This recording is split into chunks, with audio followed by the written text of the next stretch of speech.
Guys সবাই ভিডিওটা দেখেন, চ্যানেলটা সাবস্ক্রাইব করেন। তো কাবিন কত দিব?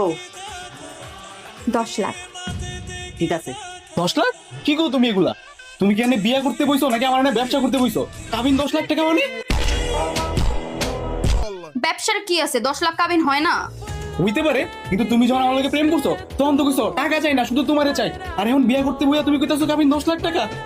আগের কথা বাদই দাও। তুমি যে দল সাপোর্ট করতা, ওই যে ব্রাজিল, সে পারে নাই মাঠে, আর তুমি পারবা কিনা হাটে সেটার সন্দেহ। তোমার দল তো কোয়ার্টার ফাইনালে ওঠার আগেই বাদ হয়ে গেছে, আর তোমার কি অবস্থা হবে আল্লাহ জানে। তোমার দলেরও যেমন কোনো ভরসা নেই, তোমারও কোনো ভরসা নেই, তাই আমি কোনো রিস্ক নিতে পারবো না। কাবিন 10 লাখ। এটা কোনো কথা? তুমি কিন্তু আমার উপর জুলুম করতেছো, বুঝছো?